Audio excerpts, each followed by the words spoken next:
Everyone is declared for the 2022 NFL Draft, which means let's go ahead and take a look at 2023. Yes, this is a very too early look at the 2023 NFL Draft. I'm pulling the draft order from Pro Football Network. So if you get mad at some teams aren't placed where you think they should be, get mad at them. By the way, this draft's a year away.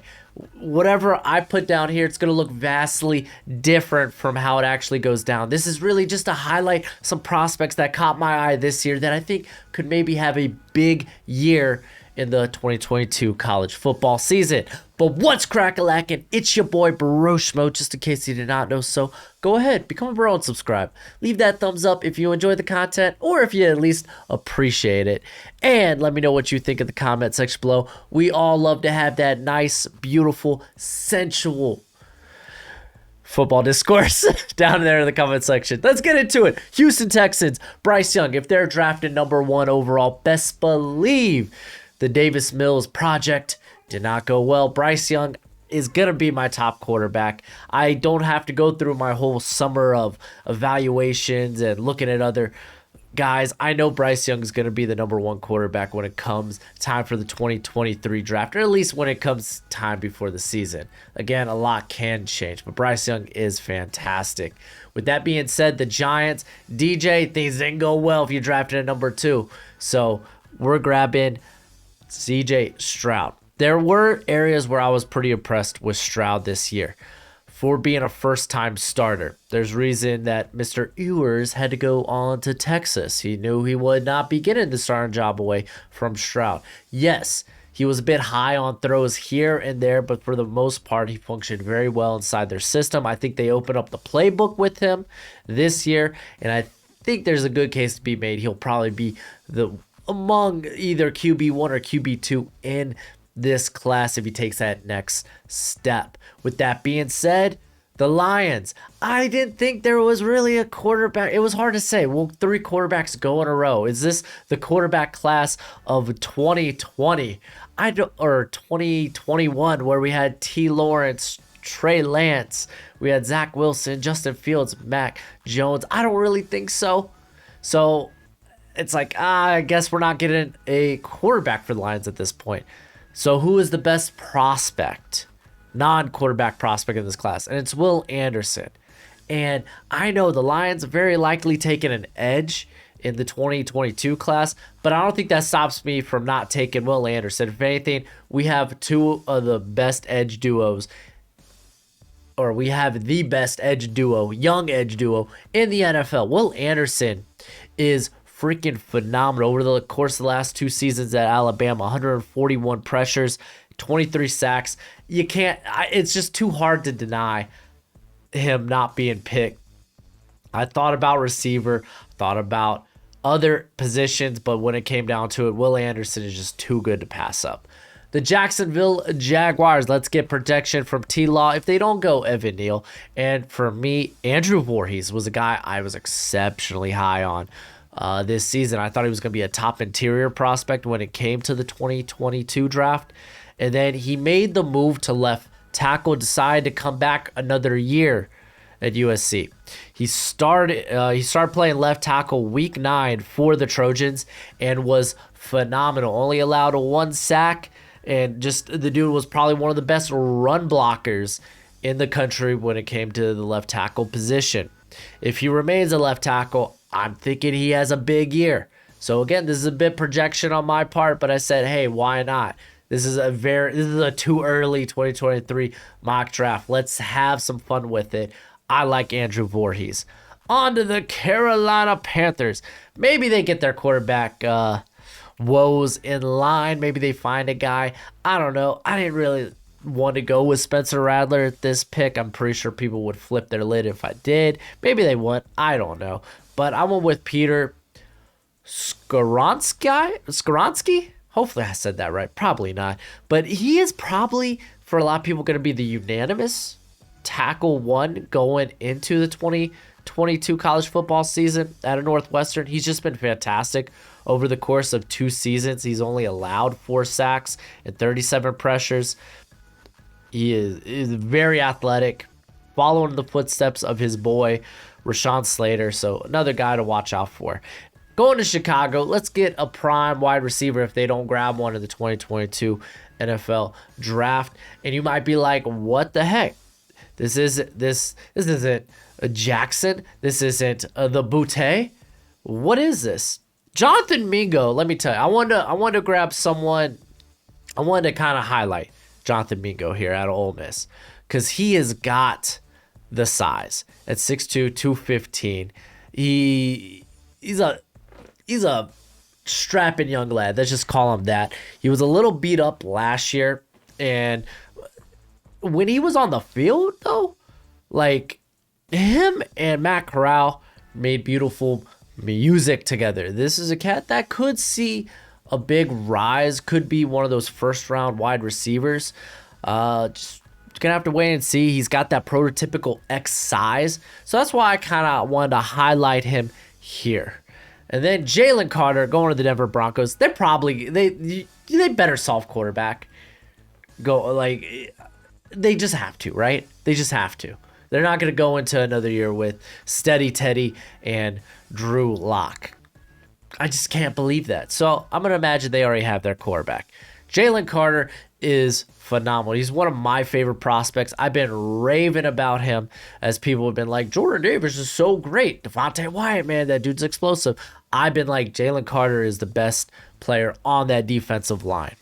The dude has been phenomenal. So the Broncos, they go ahead, they add him. They just, because this is a team with an embarrassment of riches when it comes to talent. So I just decided to grab one of the top guys on my board. Spencer Rattler, going to the Falcons. I don't know. Maybe if you're the Falcons, you're like, we can give Matt Ryan another year, or Spencer Rattler, maybe things get better for him. You got to imagine things get better at South Carolina. The biggest problem, we know he's got the arm talent. He's got an arm that can make any kind of throw. We just want to see him perform inside a structure. We want to see the decision making get a bit better. Maybe that happens. There's no denying the talent this cat has. Just does he put it together? Or at least does he put it together enough to warrant a team willing to take a shot on him in the first round? I'm thinking it does. I don't know. I guess we'll see and find out. On to pick number 9. I got Kayshon Boutte going to the New York Jets. This is probably going to be my wide receiver one, all realistically. I really wanted to highlight Mingo because he has got a sick build, and when healthy, that guy is a fierce receiver.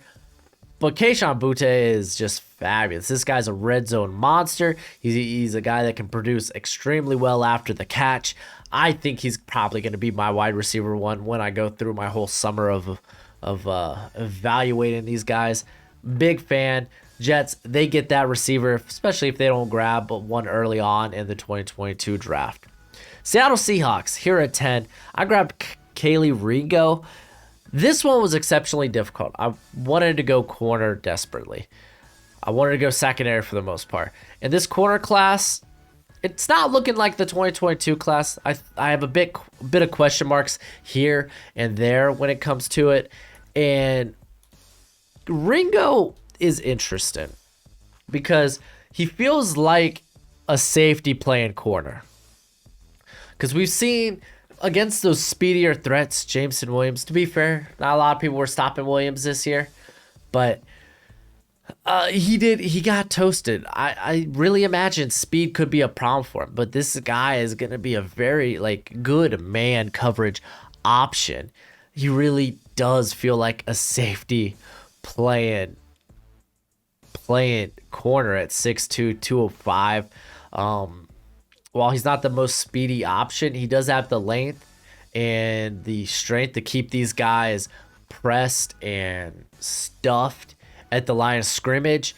And he does have some legit ball skills on him with 2 interceptions, 4 pass breakups. So early on, probably going to maybe be corner 1. There's another guy I really like, but it's just been a bit limited of a sample size when it comes to him. Minnesota Vikings, I went with Jackson Smith.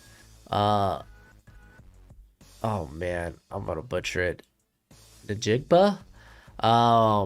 This dude was just fantastic. My biggest question, can he succeed on the outside without free releases? I really think he does. He was great after the catch, great after contact. The dude was very solid actually at the contested catch with catches in traffic. And just dude's fantastic. For a lot of people, he's going to be their wide receiver one. I still got some questions. Is he more than a slot option? We will find out. I think he can be. Not willing, though, to put him in front of Boutte, though, for me. So I just imagine him and Justin Jefferson. That's just a sick receiving duo. Especially you get a few more years to Adam Thielen. That's wild. The Miami Dolphins. We're going to get 2 picks here. I'm hoping we don't give up on Tua just yet, so I'm going to imagine we don't. And I went with Myles Murphy. He is going to be a fabulous inside option. He's sitting there at like 275, maybe puts on a bit more weight, kind of be this maybe like 5 tech, this 3-4 end even. But the guy has been fabulous as a pass rusher. He's definitely going to be a first-round pick when it's all said and done. So the Dolphins grabbed them a little bit of that. On to the Washington football team, and we're grabbing Brandon Joseph. Brandon Joseph didn't exactly have the year I expected. There were a bit of struggles here and there, but he had a solid year at last year for Northwestern. It wasn't like the year before, but I imagine with the transfer to Notre Dame, maybe he just explodes because this guy has sick range. He has incredible movement skills. I was extremely high on him. He was my safety 2 going into the season. So if all things go well, maybe he is safety 1 and a first-round pick when it's all said and done in the 2023 draft. And, Washington, they kind of need someone on the back end there. And then with the Baltimore Ravens, if they don't go cornerback depth somewhere in the draft, then best believe they perhaps will go with it in this draft class. Clark Phillips is a guy that I think has an outsized shot of being a cornerback 1. He could put on a little bit more bulk. He's 5'10", 185.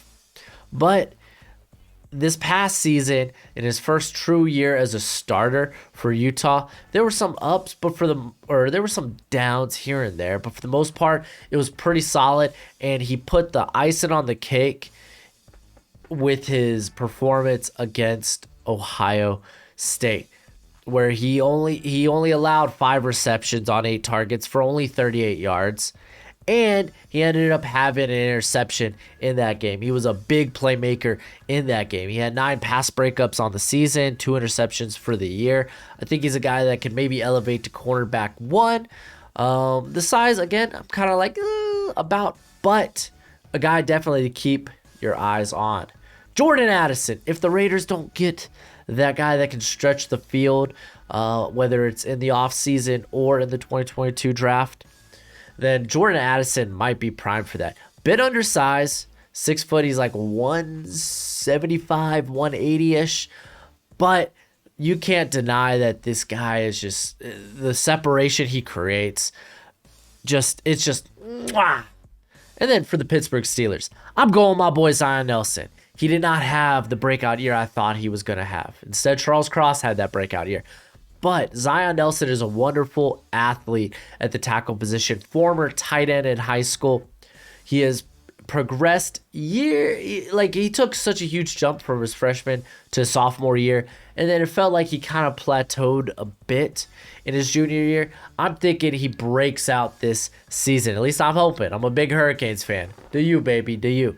So the Steelers, they're trying to move towards a more athletic offensive line. So they grab Zion Nelson, who is one of the more athletic tackles in this class. Let's say Jalen Hurts still is the quarterback there, because I didn't want to necessarily go quarterback with the Eagles. I'm sure Eagles fans are hoping the best for Jalen Hurts, so let's imagine the best. Instead, I went with my boy Jordan Battle. This was my safety 2 when the season wrapped up. It was a shocker to me that he decided to return to Alabama. I thought this guy had a chance to be a first-round pick. So now he's going to be entering next year's class and with the chance to be probably one of the top safeties off the board. He's going to be contested Brandon Joseph for that spot. I love Battle. This is a guy that loves to hit hard. This is a cat that is a very fluid athlete, very greasy hips. He can man up on just about anything. I love Jordan Battle. So Eagles, they get a safety. The Colts, though, Carson Wentz didn't look so hot. If they give Carson Wentz another ride, I imagine things don't look too much better. So Jaron Hall is a guy that I think has an outside shot of being a first-round pick out of BYU. He had a pretty solid year this past season for the Cougars, and he could break out in the 2022 college football season. Let's go ahead and pull up Mr. Hall's stats here. The cat had he had 20 touchdowns, 5 interceptions on the season, 21 big plays, big time throws. He was very limited when it came to turnover worthy plays, with really his only hiccup coming against USC. So if he takes that next step, he could emerge in this quarterback class. And then I got one more quarterback that might be a surprise to y'all, but I wanted to showcase some names that maybe not everyone's talking about. BJ Ojulari, man, this guy reminds me a lot of Yannick Ngakoue. You know, they're about the same size. This guy has fierce explosiveness, and that would be something very welcomed to the Cleveland Browns. The Browns, maybe things go a bit well with Baker. Let's just hope for the best. But yeah, they go ahead. They get an actual running mate there across from Myles Garrett. Maybe if Clowney doesn't come back next season, we'll see. And then Paris Johnson Jr., he played guard for Ohio State this past year, and I think there's a good shot that he ends up being the left tackle for the Buckeyes going into the 2022 college football season. The Saints, regardless, Terron Armstead, he might be gone a free agent, see this coming season, but their guard play is terrible, among the worst in, I think, the NFL. I would definitely say they're probably like a bottom 10 in terms of the guard play. It's just not good there. So if anything, even if they have Brent Armstead back, he does tend to get injured a bit here and there. So Johnson could be a guy that you play a guard, and if you need him to, maybe make some spot starts at left tackle. So Paris Johnson, interesting name to watch out for. Then obviously the guy that played right tackle, DeJuan Jones, freak of nature in terms of his size, might end up being I don't want to say he ends up being a guard, but because I think he's a bit too tall, but I wouldn't consider, I feel like he's more of gonna be a day two option. He feels like a more well put together, or at least more polished Daniel Falele. And then the Tennessee Titans, first linebacker off the board, Noah Sewell. This dude's fantastic, man. He's a pretty sure tackler. It was a little sketchy this year. I think it was around 17% in his missed tackle rate. But for the most part, he's got that build that says, hey, I'm going to hit you and you're going to go to the ground. He has been a solid blitzer. So the Titans, they grab a tight end to line up next to David Long. I don't think Zach Cunningham is a long-term option. And then the Dallas Cowboys, they get the heir apparent to Tyron Smith and Anton Harrison. This cat, I like this guy. I like this guy quite a bit. He held off Wanya Morris there at the left tackle position and just had a banger season for Oklahoma. Like just straight up solid year. Let's go ahead and pull up specific stats. But I think he moves pretty well for like a 300 plus. Like he's like 310, 6'5", doesn't let guys get he doesn't let guys out leverage him. But he only allowed 2 sacks on the year, 17 pressures. He was the starter the year before there at Oklahoma, or at least down the stretch. Big fan of this cat. Eli Ricks going to the Bengals. Get that guy to play next to Woozier. Eli Ricks, again, speed may be a concern, but the guy's got the length and the size to where it's like, hey, I'm going to put my hands on you, and you're only going to be as fast as I allow you to be. Played great for LSU. Now he moves over to Alabama. So let's see if this guy just continues to grow and becomes a better technician in that regard. And then the Miami Dolphins. I had to include an interior guy. I had to include a center prospect. I'm going to mess up this cat's name. Alusagun Aluawatamimi. I'll get it down by next year. But this guy was, I think, probably the best center of football last year. Coming out of Virginia, he transfers to Michigan now, so he's gonna take he's gonna take that big step now, having to face the hog mollies against Ohio State. It's gonna be a tall task for him. But this cat, man, was so good. I'm just gonna say I'm so happy to like showcase him on this list. He's gonna be an early favorite of mine, but the guy was pretty stout. I would say the only thing is I really wish he got to play Clemson last year, but he has been pretty solid so far throughout his career with over 2,500 snaps at center at Virginia, and every year he's been extremely solid. Last year he kind of turned, I would say, into an elite level prospect, but 6'3", 310. Big fan of this cat's game. By the way, Dolphins, they need a center.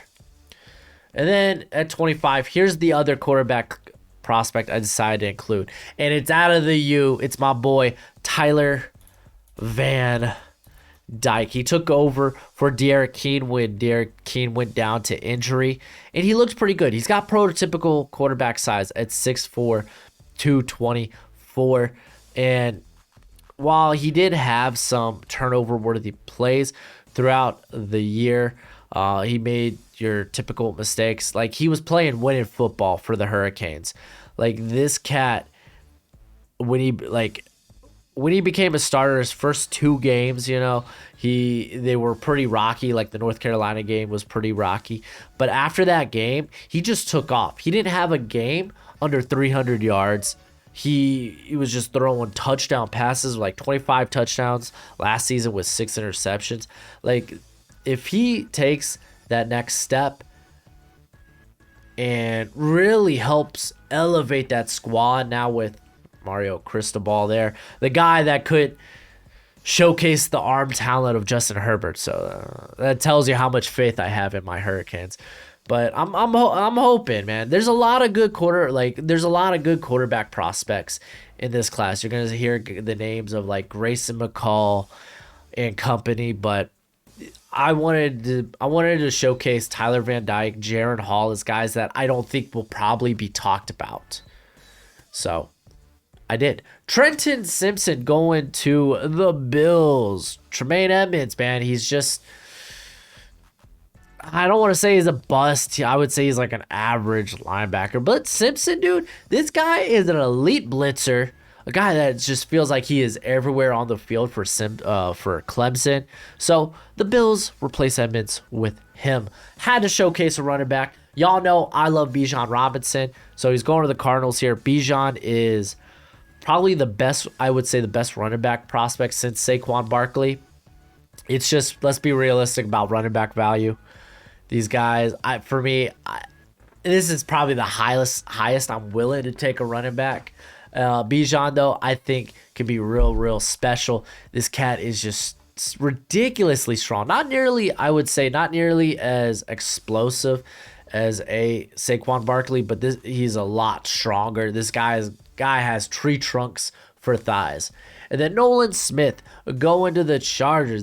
I love the idea of putting Nolan Smith out like wide 9 and being like, just go and get after it. This guy's ridiculously explosive, and the production finally started catching up to the pedigree of talent this cat is. He really came on during the end of the year. I really thought returning was wise because I really think he has a chance to be a first rounder. Sorry, had to let the dogs in real quick. But number 29, the New England Patriots are going Quentin Johnston. This cat was another receiver I wanted to showcase on this list, because this cat's sitting at 6'4", 200 pounds, and I think he would probably be arguably one of the top receiver in this class if he had better quarterback play there at TCU. He had some big outings this year against Oklahoma, putting up 7 receptions for 185 yards, 3 touchdowns. He put up 105 yards on West Virginia, put up 142 yards on that stellar Baylor defense. This cat is good, and I don't think talked about nearly enough.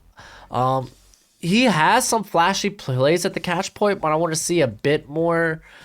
I don't even want to blame him because he has been throwing a lot of off-target passes, kind of like in the same camp as Jalen Tolbert has been over at South Alabama. But he has a little bit of after-the-catch potential if he's just not mossing guys deep. So that would be welcome to the Patriots if they don't go wide receiver next year.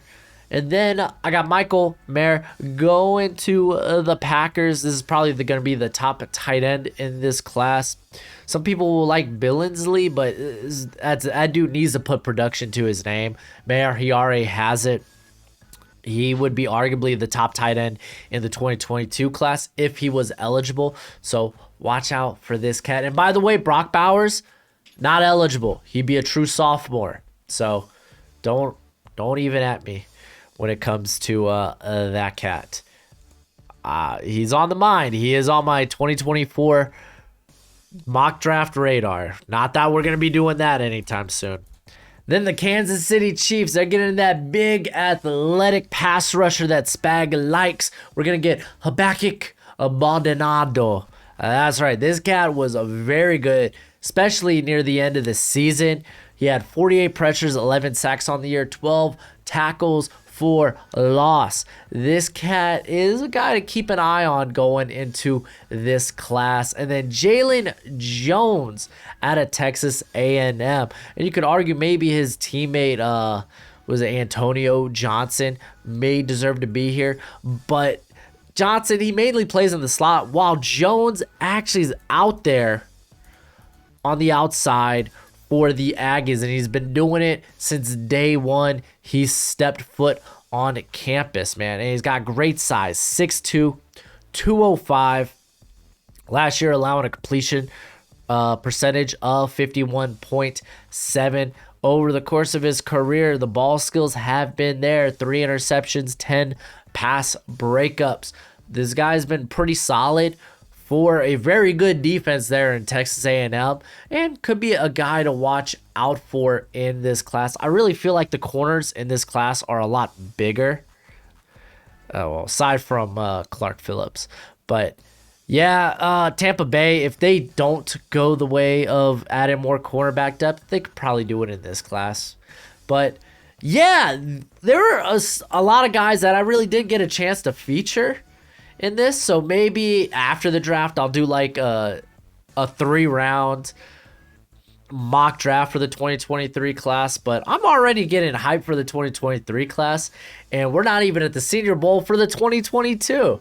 But let me know what you think. What are some names you think will be hot rising for the 2023 class? And as always, until next time, you be easy, my friends. Later.